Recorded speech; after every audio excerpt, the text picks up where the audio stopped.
let me invite the Honourable Prime Minister Fiame Naomi Matafa, who made history as the first woman Prime Minister of her country, was a Minister of Education in a previous life when she was also on the CALL Board of Governors, is a CALL Fellow, and has shaped CALL and the direction it took in its early formative years. Prime Minister.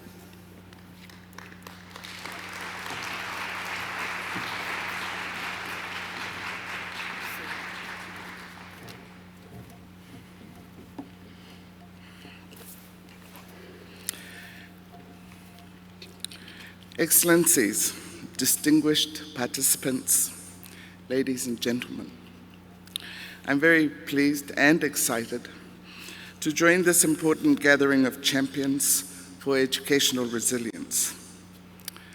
I thank the Commonwealth of Learning for the opportunity to participate in this year's Pan-Commonwealth Forum on Open Learning and to present specifically on the sub-theme of building resilience.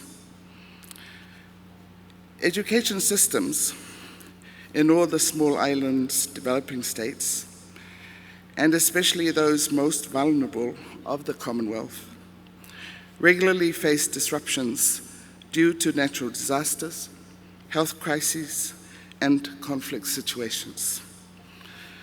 For small islands developing states, building resilience focuses on how to build a greener, fairer future within the context of climate change and education.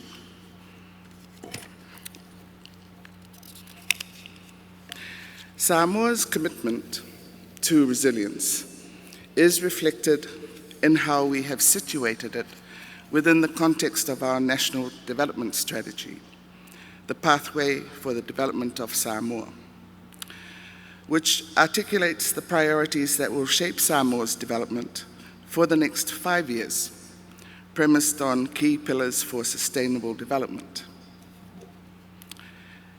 As well, the national plan speaks to the central theme of empowering communities, building resilience, and inspire growth. Realization of this commitment will pave the way for the achievement of our longer-term vision of fostering social harmony, safety, and freedom for all. Social development sits at the forefront of our national efforts, and our government will forge ahead with measures to build capacities, minimize vulnerabilities, and provide equal access to opportunities. These building blocks for the pursuit of long, healthy, and fulfilling lives depend on there being a sustainable and diversified economy that promotes shared prosperity for and within our communities.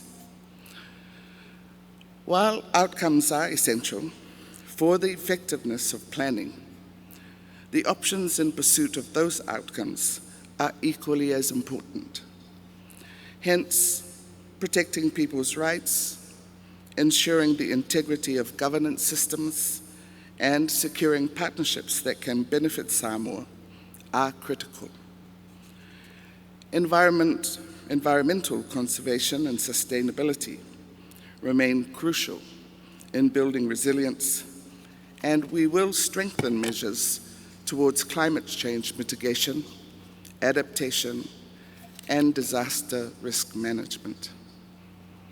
In parallel, we will invest in affordable, resilient, and well-maintained infrastructure, so providing the platform upon which overall sustainable development can be pursued. Investing in our people has been the foundation of our national development journey since gaining independence 60 years ago. Consistently prioritizing the development of our education sectors over the years saw access improve significantly. However, ensuring quality and inclusive education remains a challenge. But whatever advances we have made, the climate-related natural disasters continue to reverse some of these hard-earned gains. The COVID-19 pandemic added further weight to the burden of challenges we were already struggling with. The issues of learning loss due to school closures has been critical for Samoa. In fact, in November 2019, Samoa declared its first ever public health state of emergency following a wide-scale measles outbreak. Excuse me. The SOE lasted 6 weeks with significant impact on the population education and healthcare systems. The SOE meant early closure of all schools that year. This also led to a contraction of economic activities prior to the COVID-19 lockdowns. Samoa was still recovering from the measles outbreak when it had to respond to the COVID-19 pandemic threat. In just over 2 months since the SOE for the measles epidemic was lifted, Samoa declared another state of emergency on the 21st of March 2020, which saw the closure of our international borders and, of course, also the schools. We reopened our borders just last month on the 1st of August 2022 with the achievement of high vaccination rates across all age groups from 5 years upwards. We built resilience through an intensive vaccination program, well supported by the communities, and enhanced access to vaccines with the help of our development partners. Thus, for our children and people, the disruptions to education have been ongoing since the end of 2019 with the measles epidemic. In response to school closures shortly after the pandemic hit, the Ministry of Education, Sports and Culture offered online distance educational resources, as well as television and radio programs for early childhood education, as well as primary and secondary schools students. The education sector remained a priority with our COVID-19 sector-wide response. Thus, it benefited from the reallocation of national and donor resources with huge investments to promote and ensure effective remote learning. COVID-19 hastened the upgrading and improvement needed for e-learning. Most notable was the fact that the lockdowns intensified the need and heavy reliance on technology worldwide, as well as create new learning challenges. These included limited access to online learning materials for some with poor internet connections, lack of access to devices, lack of knowledge and skills on the use of technology, and the inhibitory cost of internet access. The closed borders also impacted on many students already awarded scholarships or planned to attend tertiary education overseas. Many promising future engineers, doctors, and scientists postponed their tertiary education or were forced to reassess options based on what was available locally.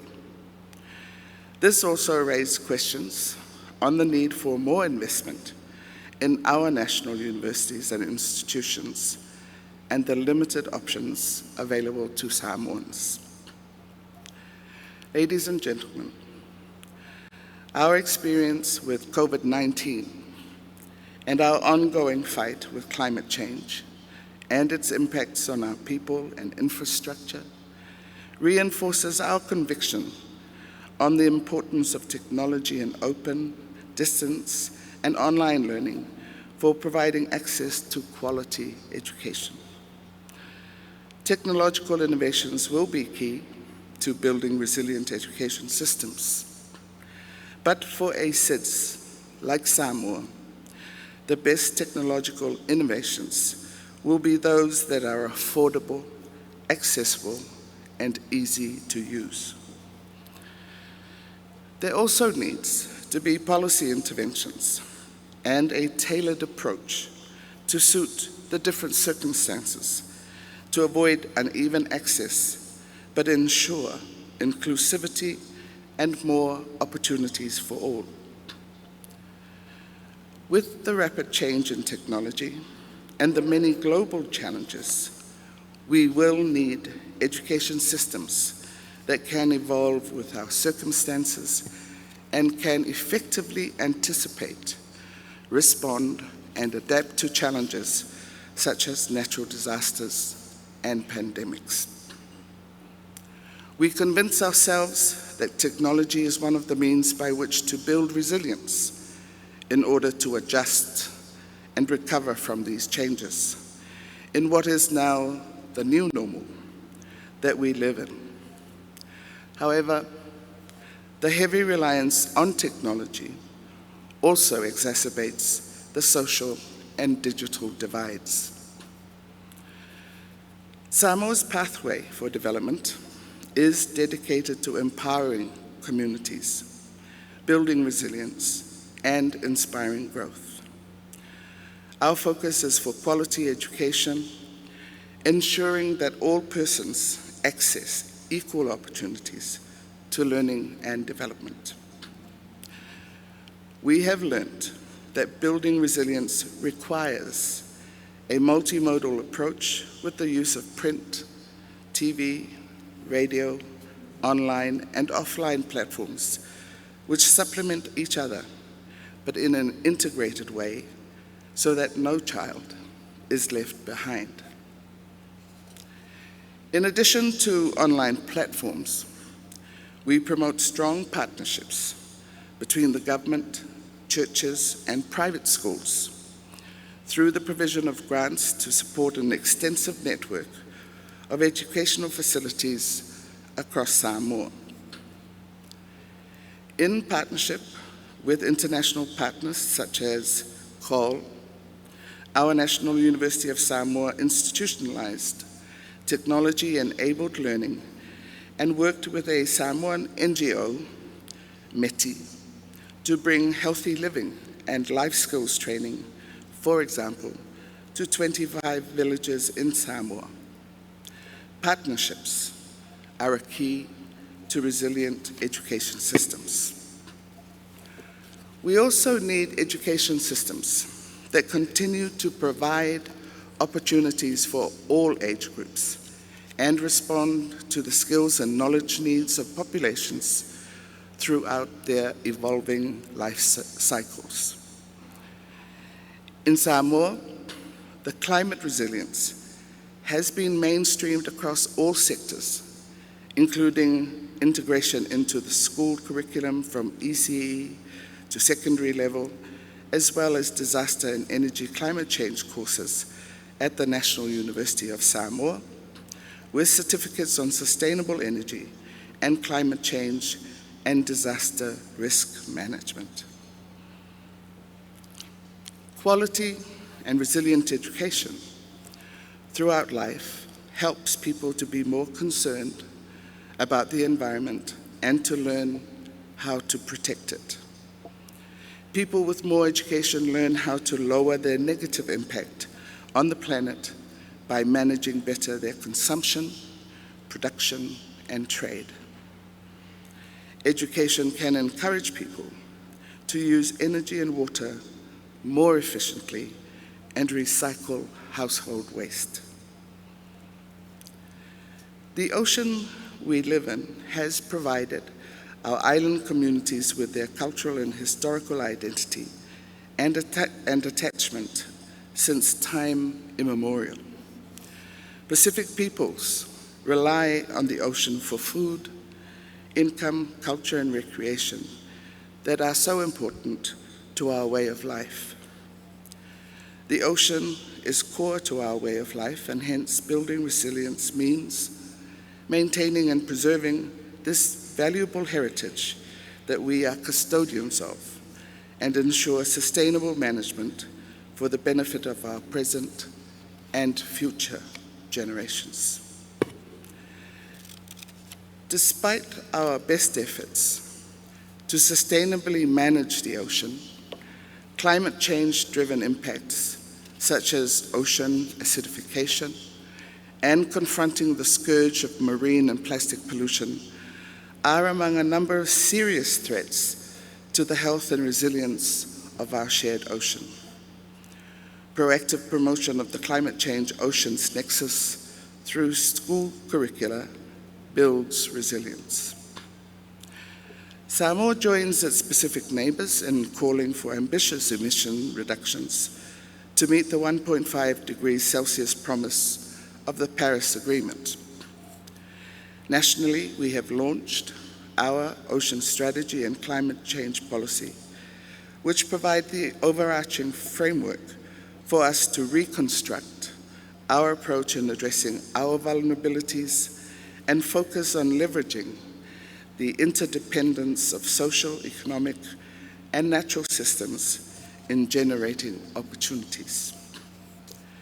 The Samoa Knowledge Society initiative has been developed with the belief that access to information and knowledge are prerequisites for building inclusive knowledge societies. Lifelong learning is one of the foundational pillars of a knowledge society. This initiative will help to promote lifelong learning for teachers, education policymakers, and students of all ages. Leadership and financing will always be crucial to educational resilience. Innovations need financing and investments. Political leadership ensures prioritization. But leadership in the different fields also means dedication to transformation of education. I believe that many of you here this week are leaders in your fields. I am confident that innovative ideas, solutions, technologies, and partnerships to be showcased and discussed will help build stronger education systems, but more importantly, resilient Commonwealth communities. Samoa is eager to benefit from the solutions you bring today for a better tomorrow. Lastly, I wish to take this opportunity to convey our sincere appreciation to the Commonwealth of Learning for its enduring support to Samoa in the areas of curriculum development, ICT and learning using multimodal platforms, trans-border qualification, skills for work recovery, and assessment. Of note is the support in technology-enabled learning, which facilitated resilience building and ensuring learning continuity during lockdowns and sudden closures of schools. As well, CALL continues to support us in teacher training support and skills for work. I wish you all a fruitful and rewarding discussions over the next few days. Thank you again for the invitation to join you. Whaafitai.